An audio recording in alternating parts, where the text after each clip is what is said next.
Magandang tanghali po sa lahat. Ayan, tayo nagbabalik dito sa ating YouTube channel, Samuel Soriano TV 29, para mag-discuss ulit ng another coins. At ito ang ating pag-uusapang coins, pera po ng Italy. 2 euro po ng Italy year 2002. Ayan, baka mayroon kayo niyan, bultuhan po ang ating bili, syempre po. Magandang tanghali po sa lahat ng aking mga subscriber. Ayan, maraming salamat po sa lahat ng ating mga subscriber dyan. Thank you so much sa inyo lahat. Mabuhay po kayo. Thank you so much sa ating mga sa mga sumusuporta dito sa aking munting channel. Thank you po sa inyong lahat. Ayan po. Meron na naman tayong pag-usapang barya. Ayan po, 2 euro po. Ayan, titignan natin, sasalang natin kung magkano ang kanyang presyo sa ating mga online selling. Ayan. Pero ang bili ko po nito ay bultuhan. Pero bago natin makita ang presyo, kilalanin mo muna natin siya. Issue nito ay Italy. Period Republic 1946 up to date po. Type nito yung standard circulation coins. Years 2002 hanggang 2007. Value nito 2 euros. Ayan. Currency Euro 2002 up to date po. Composition mo nito ay bimetallic nickel brass. Center, nickel and copper and nickel ring. Ayan. Napakahaba.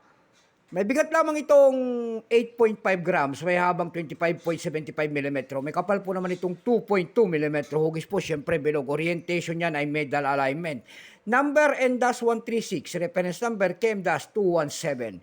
Ito pong year 2002 na to, ito po ay 87%. Kung ilang piraso po ang ginawa sa barya na hawak natin ng Italy, ito po ay 463,402,000 piraso po. Ayan, may price na rin po yan doon sa ating numista.com. Ayan, binigyan na po ng presyo. Ayan, sa numista po, yung kanyang very fine ay 120, extra fine 120, almost uncirculated 120. Ang circulated po nito ay nagkakahalaga na po ng 130 pesos.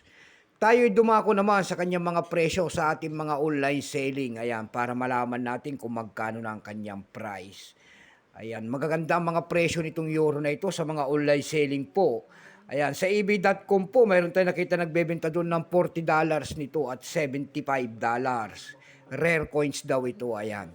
Sa ebay.com naman po, mayroon tayong nakita nagbebenta nito ng 2,300 pesos. And then, nasundan niya ng 1,725 pesos. Ayan, mataas ang kanyang demand. Mataas ang kanyang mga presyo. Itong ano na to, Italy na ito. Ayan, R. Mayroon siyang R.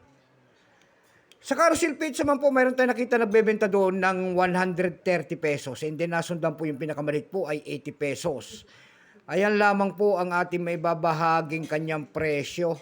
Wala na tayong mahagilap. Ayan, baka mayroon din kayo dyan. Bultuhan po ang ating mga bili sa mga ganyang world coins. Magandang tanghali po sa lahat. Keep safe po and God bless.